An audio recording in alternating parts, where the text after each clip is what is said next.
என் தங்க வா, என் தம்பி வா, என் ஜாமி வாடா. லவ் எப்படா வந்து நல்லா போயிட்டு இருக்கா? கிரிசி வச்சு சொல்றா, காத்து வாங்க போதும் சூத்து வாங்க இல்ல. எம்கேஆர் அன்பாளையத்திற்காக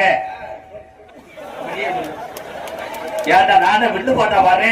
ராமர் வந்தானுங்க வந்தானுங்க. ஐயோ அண்ணே ரொம்ப ஆகி போச்சுங்க. ஏன் நம்பி அப்படித்தானே இருப்பியா? ஏன் சீக்கிரம் அவனை ஒட்டிக்கிடுச்சுல.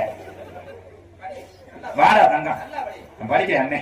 எம்கேஆர் அன்பாளையத்திற்காக வில்லாரோடை ஆசி டைல்ஸ் சார்பாக 201, குரூஸ் சார்பாக 201. போதும் போதும், தண்ணி தண்ணி அடிக்கூடாது. அது வண்டி ஓட்டு அதை அடிச்சுட்டு போ. வண்டி ஓட்டு தண்ணி அடிச்சு போடாது. லேட் ஆகுதா? என்னப்பா பிளேட் லேட் ஆகுதா? இருப்பா.